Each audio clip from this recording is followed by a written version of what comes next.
नमस्कार दोस्तों, मैं दिलीप कुमार। दोस्तों, कल बिहार दरोगा पीटी परीक्षा 2 पालियों में संपन्न हुई, लेकिन इस परीक्षा में किसी तरह की कोई पारदर्शिता नहीं रही। ओएमआर शीट की कार्बन कॉपी और क्वेश्चन बुकलेट परीक्षार्थियों को परीक्षा समाप्ति बाद नहीं दिया गया, जबकि ओएमआर शीट की कार्बन कॉपी लगी हुई रहती है और बीपीएससी हो यूपीएससी हो, क्वेश्चन बुकलेट परीक्षा समाप्ति बाद परीक्षार्थियों को दिया जाता है। लेकिन बिहार दरोगा बहाली में बीपीएसएससी बिहार पुलिस अवर सेवा आयोग क्वेश्चन बुकलेट परीक्षा समाप्ति के बाद परीक्षार्थियों को नहीं देती है, न ही आंसर की जारी किया जाता है। आखिर अभ्यर्थियों को ये जानने का हक है कि किस क्वेश्चन का कौन सा उत्तर आयोग ने सही माना है। एसटीईटी में जब आंसर जारी किया गया तब 50-50 क्वेश्चन का आंसर गलत था। जब हम लोग विरोध किए तब जाकर सुधार हुआ। रिजल्ट के साथ ही कटअप के साथ साथ सभी अभ्यर्थियों का मार्क्स भी जारी होना चाहिए। अभ्यर्थियों को ये जानने का हक है कि उनको कितना मार्क्स आया। आखिर ये पारदर्शिता लाने में बिहार पुलिस अवर सेवा आयोग को क्या दिक्कत है? इससे किसको खतरा है? किसकी सुरक्षा को खतरा है? क्या इससे बिहार की सुरक्षा को खतरा है? देश की सुरक्षा को खतरा है? किसकी सुरक्षा को खतरा है? क्यों नहीं बीपीएसएससी दरोगा बहाली में पारदर्शिता लाती है? और जब तक पारदर्शिता नहीं लाई जाएगी, लाखों अभ्यर्थियों के साथ अन्याय होता रहेगा। परीक्षा के बाद क्वेश्चन बुकलेट परीक्षार्थियों को नहीं दिया गया, लेकिन क्वेश्चन सोशल साइट पे घूम रहा है, वायरल हो रहा है। कहां से आया क्वेश्चन? जब परीक्षा समाप्ति के बाद परीक्षार्थियों को क्वेश्चन दिया ही नहीं जा रहा है, तो क्वेश्चन परीक्षा के बाद सोशल साइट पे कहां से वायरल हो रहा है? इसकी जांच होनी चाहिए। हम बीपीएसएससी बिहार पुलिस अवर सेवा आयोग और मुख्यमंत्री नीतीश कुमार जी से ये मांग कर रहे हैं कि ये क्वेश्चन सोशल साइट्स पे कहां से घूम रहा है, कैसे वायरल हो रहा है, किसने बाहर किया, कैसे आया बाहर? जब परीक्षार्थियों को क्वेश्चन नहीं दिया गया तो इसकी निष्पक्षता के साथ जांच होनी चाहिए कि क्वेश्चन परीक्षा के बाद बाहर आया, परीक्षा के बीच में आया या परीक्षा से पहले आया। इसकी निष्पक्षता के साथ जांच होनी चाहिए, क्योंकि ये लाखों अभ्यर्थियों के हित से जुड़ा मामला है। आखिर कब तक बिहार के लाखों अभ्यर्थियों के साथ इस तरह अन्याय होता रहेगा? दरोगा बहाली में 1717 दरोगा बहाली, 2446 दरोगा बहाली, 2213 दरोगा बहाली जो बीपीएसएससी के द्वारा हुआ, तीनों दरोगा बहालियों में अभ्यर्थियों के साथ किस तरह से हुआ, आयोग के द्वारा मनमानी, ये सबको पता है। किस तरह आयोग ने तानाशाही रवैया अपनाया। 1717 2446 दरोगा बहाली में पेपर लीक की बात सामने आई थी, 2213 दरोगा बहाली में भी बातें सामने आई थी, लेकिन लिपापोती आयोग ने कर दी। और अभी जो क्वेश्चन वायरल हो रहा है, इसकी जांच होनी चाहिए निष्पक्षता के साथ, नहीं तो ये लाखों अभ्यर्थियों के साथ अन्याय होगा। आप आखिर क्वेश्चन क्यों नहीं दे रहे हैं परीक्षा समाप्ति के बाद? अभ्यर्थियों को क्वेश्चन नहीं दे रहे हैं। क्वेश्चन आपका सोशल साइट पे घूम रहा है। कुछ लोग आज फोन करके हमें बता रहे हैं कि कुछ आंसर भी परीक्षा से पहले आया था कहीं कहीं, जो कि सही पाया गया।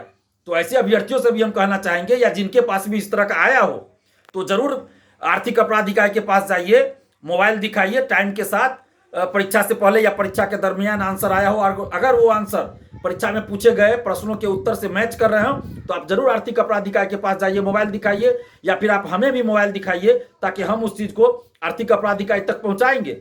अगर आप चुप रहिएगा तो ये आयोग बीपीएसएससी बिहार पुलिस अवर सेवा आयोग तो जाना ही जाता है लिपापोती करने के लिए। 1717 दरोगा बहाली, 2446, 2213 सबकी लिपापोती कर दी गई। तो इसलिए आप लोग चुप नहीं रहिए। जिनके पास सबूत है कि आंसर परीक्षा से पहले या परीक्षा के दरमियान या क्वेश्चन आया हो, अगर वो परीक्षा में पूछे गए प्रश्न हो या उनके उत्तर हो, तो आप जरूर आर्थिक अपराध इकाई के पास मोबाइल लेके जाइए, वहां दिखाइए। आप डरिए नहीं, आप सहयोग कीजिए, नहीं तो फिर बीपीएसएससी बिहार पुलिस अवर सेवा आयोग मामले की लिपापोती कर देगी। इसलिए मैं कह रहा हूं, जिनके पास ये मोबाइल हो प्लीज सामने आइए, नहीं तो बीपीएसएससी बिहार पुलिस अवर सेवा आयोग लिपापोती कर देगी। इससे पहले भी आप देख चुके हैं कि बीपीएसएससी बिहार पुलिस अवर सेवा आयोग ने लिपापोती ही किया है। तो इसलिए आप से अपील कर रहे हैं, जिनके पास भी हो वो कृपया सामने आइए, सबूत दीजिए, मोबाइल दीजिए, नहीं तो ये लिपापोती करने में बहुत माहिर है बीपीएसएससी। और सरकार से हम मांग कर रहे हैं, नीतीश कुमार जी जो हमारे मुख्यमंत्री हैं बिहार के काफी लंबे समय से, 16 सालों से, उनसे हम मांग कर रहे हैं कि लाखों अभ्यर्थियों के साथ कब तक इस तरह अन्याय होता रहेगा? अगर कोई अभ्यर्थी मान लीजिए डर से नहीं आना चाह रहे हैं सामने, तो क्या सरकार का यह दायित्व नहीं बनता है कि अगर क्वेश्चन वायरल हो रहा है कहीं सोशल साइट्स पे या कहीं भी, तो उसकी जांच की जाए, निष्पक्षता के साथ जांच करवाई जाए? आखिर क्वेश्चन बाहर आया कैसे, इसकी तो जांच होनी चाहिए ना। तो हम सरकार से, नीतीश कुमार जी से खासकर जो हमारे मुख्यमंत्री हैं, उनसे हम आग्रह कर रहे हैं, मांग कर रहे हैं कि लाखों अभ्यर्थियों के साथ न्याय किया जाए और बिहार दरोगा पीटी परीक्षा का जो क्वेश्चन सोशल साइट पे वायरल हो रहा है, उसकी निष्पक्षता के साथ जांच कराई जाए कि आखिर ये क्वेश्चन कब आया, कैसे आया, किसने किया। इसकी निष्पक्षता के साथ जांच हो। और जब तक ऐसा नहीं होगा तो बिहार के लाखों अभ्यर्थियों के साथ ये अन्याय होगा।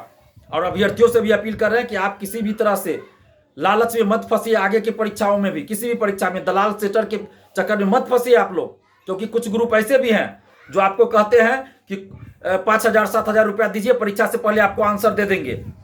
और ये ठग गिरोह भी रहता है और अपने से 25-30 क्वेश्चन का कुछ भी आंसर बना के भेज देता है और पैसा 5,000 7,000 अभ्यर्थियों से ठग लेता है, और बाद में पता चलता है अभ्यर्थियों को कि ये तो परीक्षा में पूछे गए प्रश्नों के उत्तर है ही नहीं। तो ऐसा भी काम बिहार में खूब हो रहा है। तो आप ठग गिरोहों से सावधान रहिए, शिक्षा माफियाओं, सेटर दलालों से सावधान रहिए, ईमानदारी से पढ़ाई कीजिए और ईमानदारी से परीक्षा दीजिए। और अभी दरोगा पीटी परीक्षा का पेपर लीक या आंसर या जो भी हो, किसी भी तरह के कदाचार की या धांधली सेटिंग का कोई भी प्रूफ आपके पास है तो आप सामने आइए, मोबाइल दीजिए, ताकि हम लोग उसके लिए आगे सरकार से मांग कर सके, उसकी जांच करवा सके। और आर्थिक अपराध इकाई को भी आप जाकर दे सकते हैं। और नीतीश कुमार जी से हम मांग कर रहे हैं कि सरकार का यह दायित्व है, कोई भी अगर ईमानदार सरकार हो, कोई भी ईमानदार आयोग हो, तो उनका यह दायित्व है कि अगर कहीं कुछ गड़बड़ी की सूचना आ रही है तो उसकी निष्पक्षता के साथ जांच करवाई जाए। इसलिए नीतीश कुमार जी से हम आग्रह कर रहे हैं कि इस पूरे मामले की निष्पक्षता के साथ जांच करवाई जाए।